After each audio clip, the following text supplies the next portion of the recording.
Мен жасымнан жалғыз өстім. Әкем соғыстан оралмады.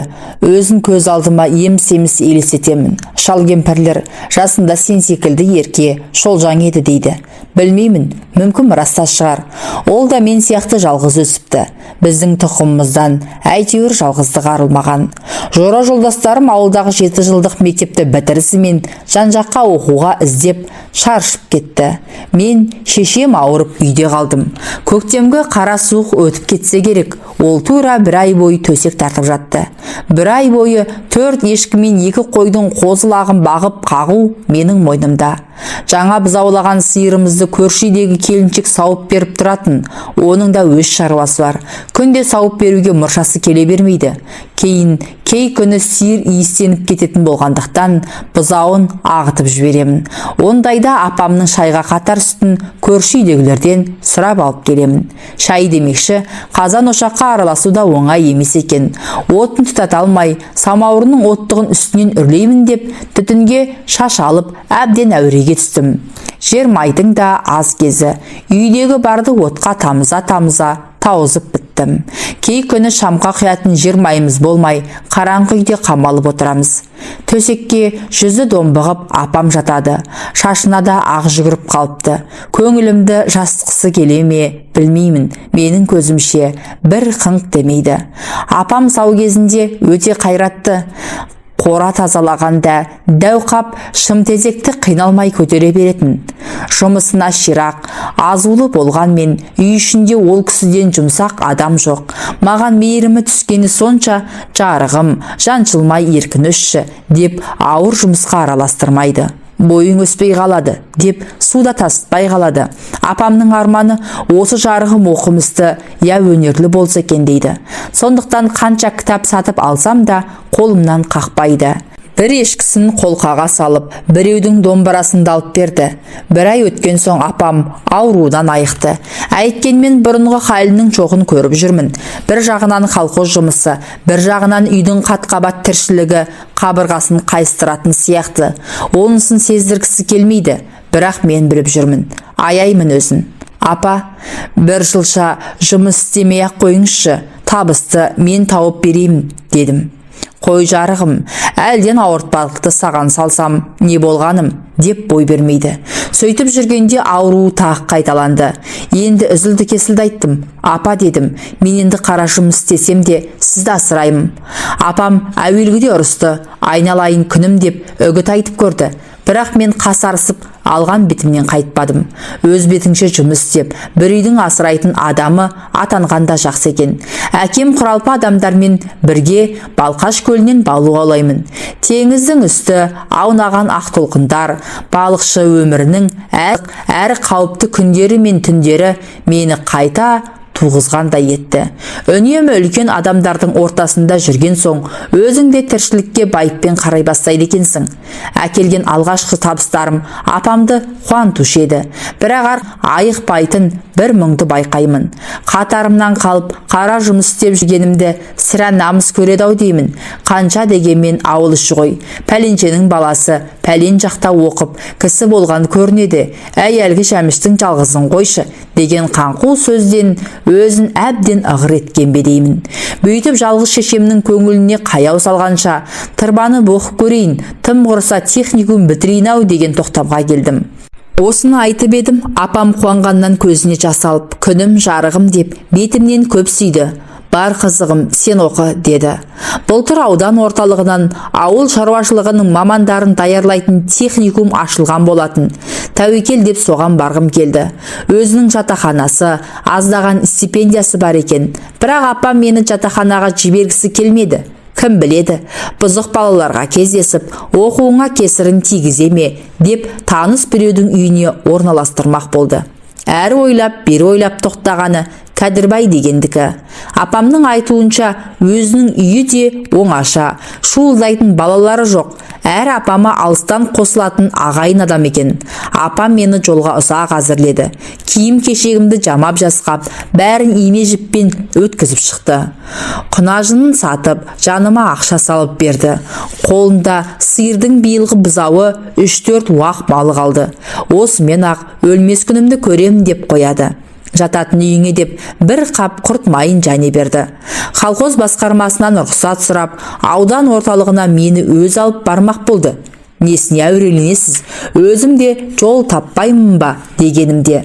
Өзім жайғастырып қайтпасам, сен не білесің, әлі басың шикі деп көнбеді.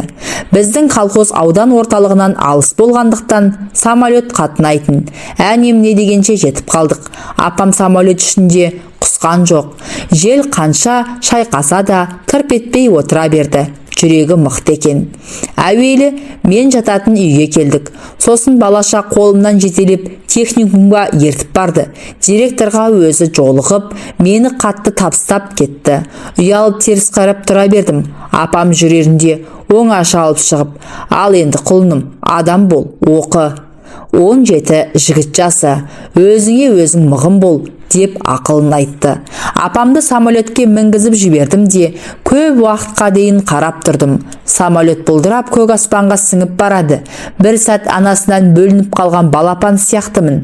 Бірақ апамның 17 жігіт жасы дегені ойыма түсіп, бойымды тез жидым. Біраз уақыт өзіммен өз өтеді.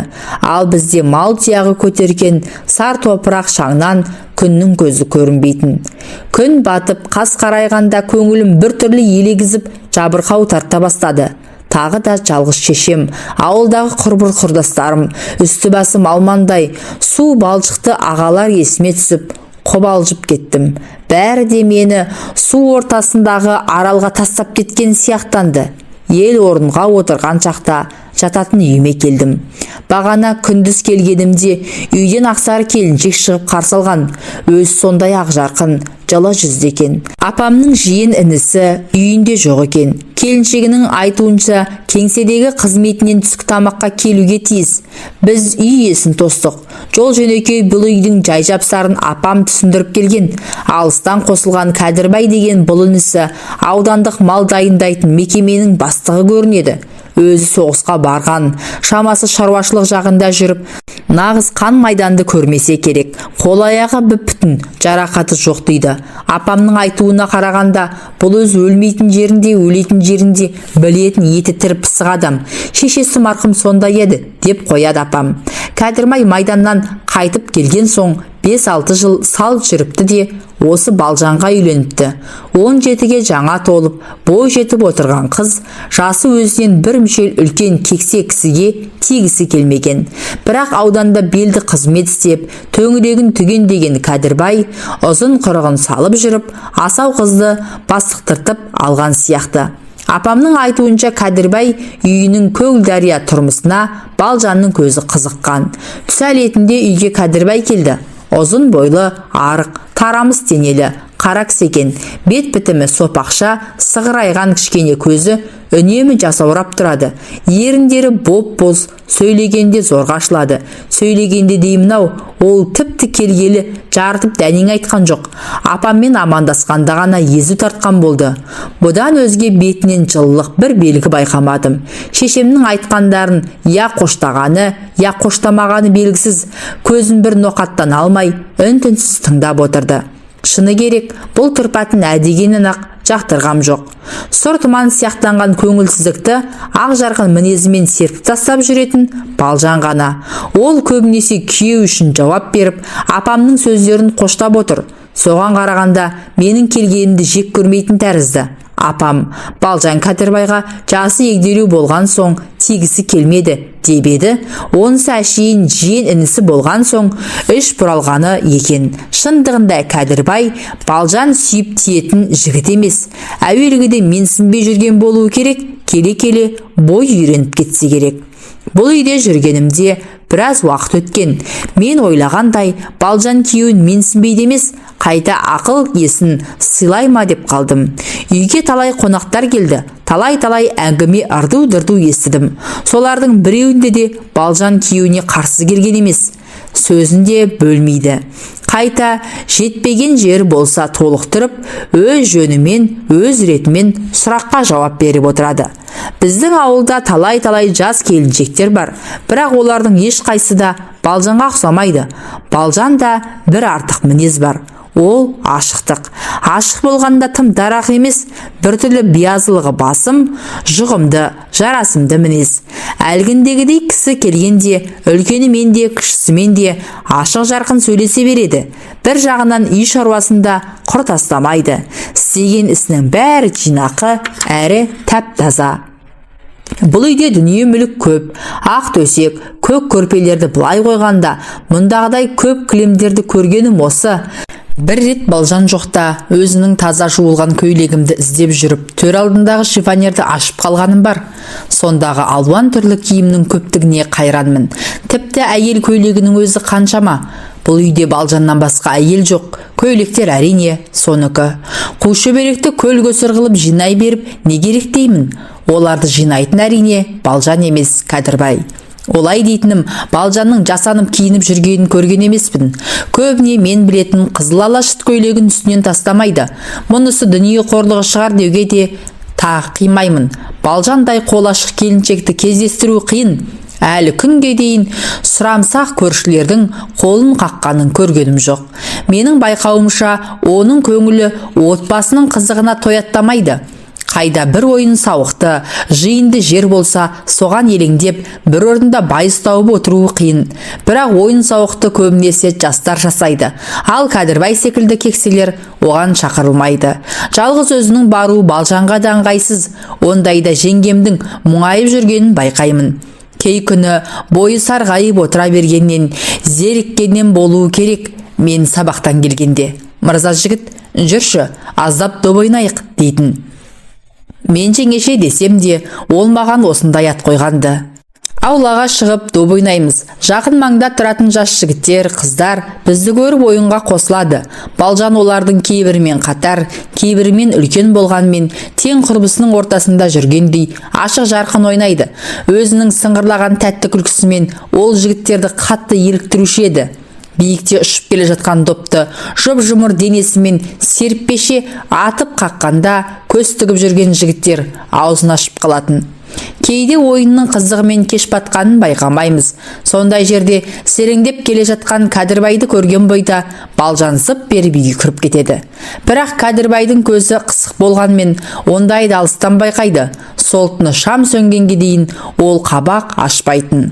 Алғашында баламын ғой, Кәдірбайдың Балжанды еркек атаулдан қызғанатынын білмеппін. Әйелін тіпті киноға да жалғыз жібермейтін. Жібере қалса міндетті түрде мені ілестіруші еді.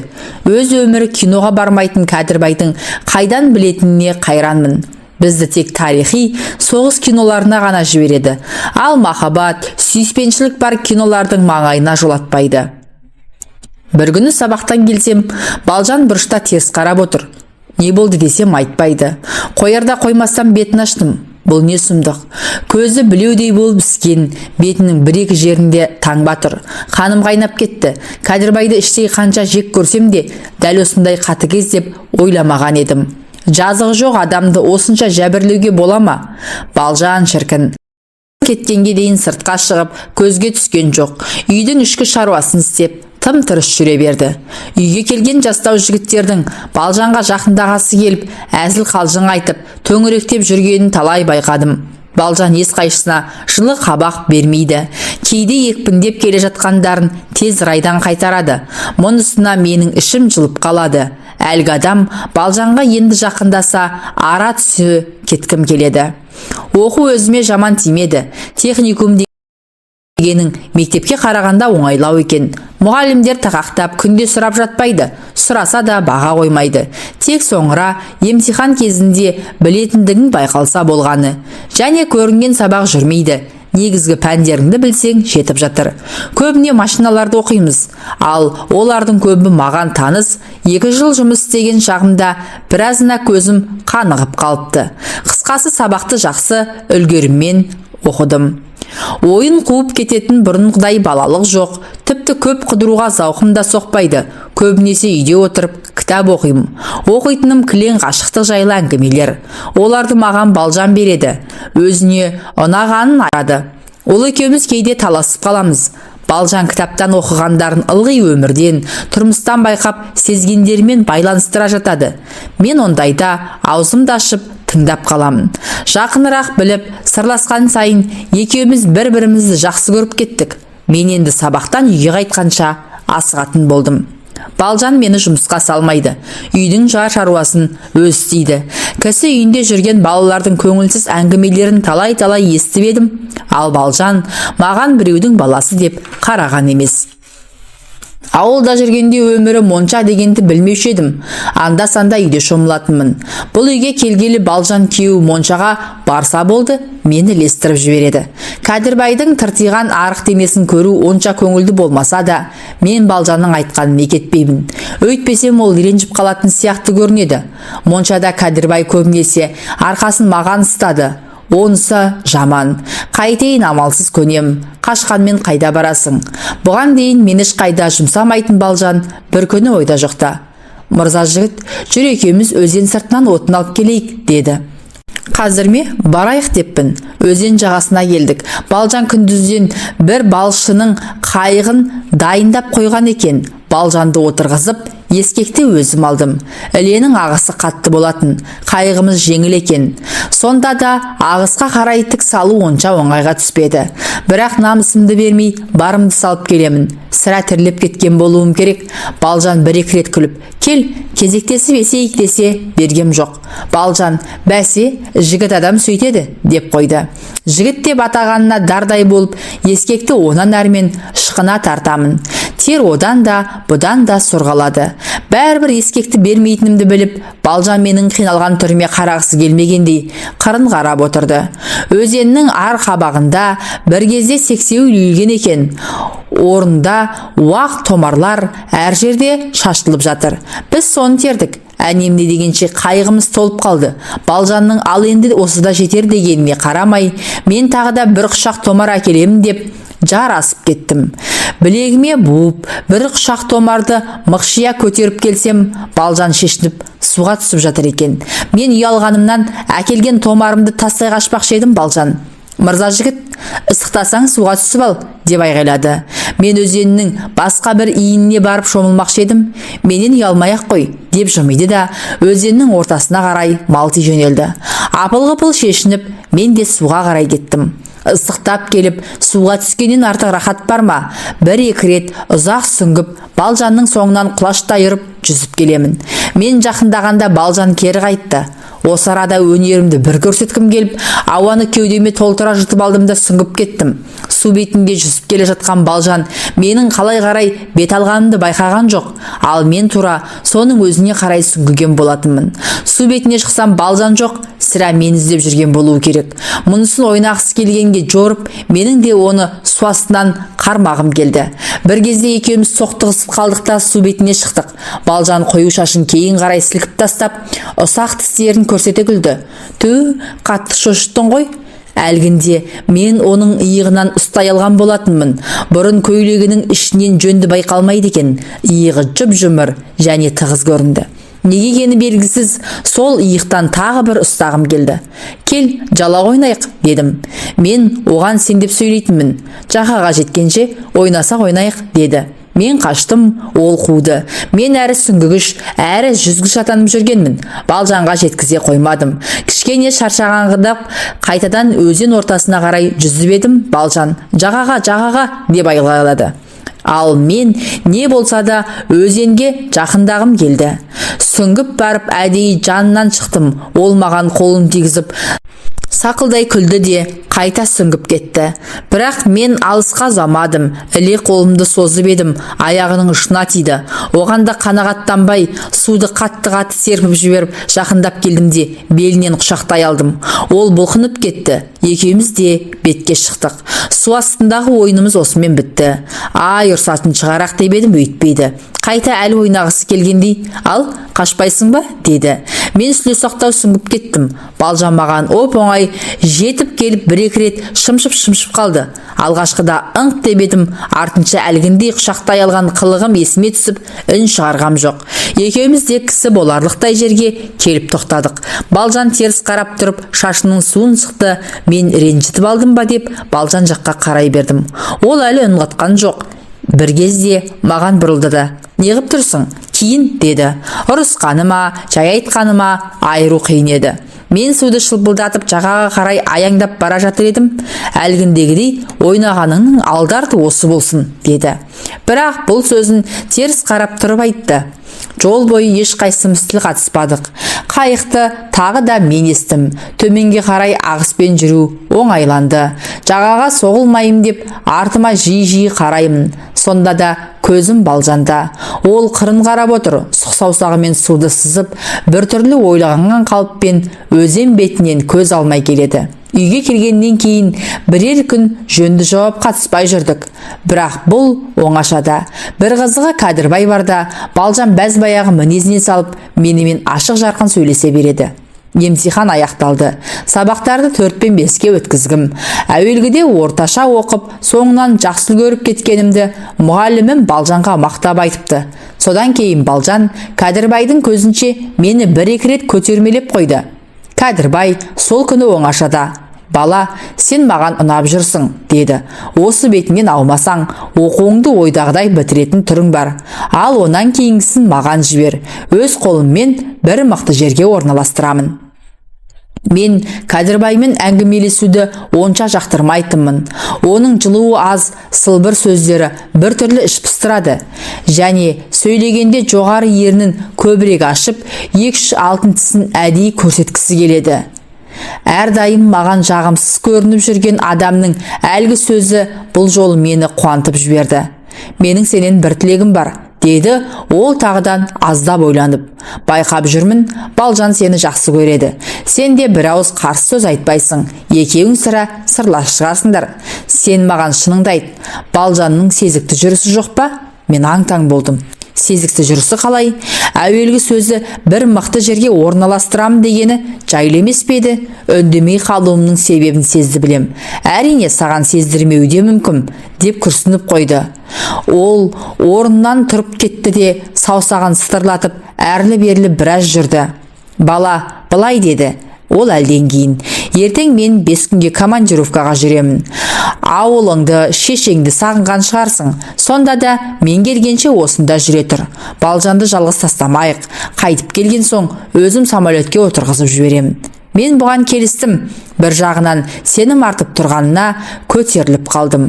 Ал соңғы сұрайтыным, бұл екеуміздің арамыздағы сыр болсын. Балжанға да, басқаға да тіс жарма. Сезікті бірдемені білсең, өзіме ғана айт, деді ол. Осыдан кейін үй іші бір түрлі суық тартып кетті. Уызай үйіп тұрған семья тыныштығы астан-кестен болу алдында сияқтанды. Кәдірбай кетті. Мен енді шынымен ақ Балжанның жүрген тұрған ізін аңдитын болдым. Bir жағынан оған іштей өкпем бар. Әнеу күні ойнымды көтер алмай, алдарты осы болсын деп зілді тастауы көкейімнен кетер емес. Балжан қия басқан жоқ. Менің аңду үшін қалғанымды білеме деймін. Осы бір көзге шыққан сүйілдей немеден ақ көрдім-ау көресін деп жүрме қайдам. Ал мен оны күні бойы күзетудемін. Қора жаққа ұзағырақ жүріп қалса, ізінше жетіп барамын. Жай шаруасын істеп жүрген ол маған көзінің астымен қарайды да жымиып күледі. Оған қысылатын мен емес. Қайтсем де қылмысының үстінен түсуге асықпын. Түс қайта құдықтағы суға кетіп еді, кешіккен соң үйдің сыртына шықтым. Балжан құдық басында бір әйелмен әңгімелесіп тұр екен. Мені көрді де шелегін көтеріп үйге қарай бұрылды. Мен өзімше басқа жаққа қараған болып тұр едім. Ол тұсымнан өте беріп: «Мырза жігіт-ау, үйді айналып шықпай қалғаның не? Бір мезгіл көңіліңді көтермейсің бе?» деді. Бұл сөзінен секем алып қалдым. Менен қысылып жүрген, ашық білдірген сықылды. Осыған орай мен үйден шықпауға серт бердім. Жидеден шаптырылған кішкене домбырамды алып, үйдің көлеңкесінде өзім білетін 1-2 күйдің бастырмаласын шертіп отырдым. Балжан жаныма келіп үнсіз отырды. Мен де барымды төгіп сарлатып отырмын. Күй аяқталған соң Балжан: «Күйлер неге қайғылы?» деп сұрады. «Көңілділер де бар», деп келіншекті орындап бердім. Бұрынғы уақытта адамның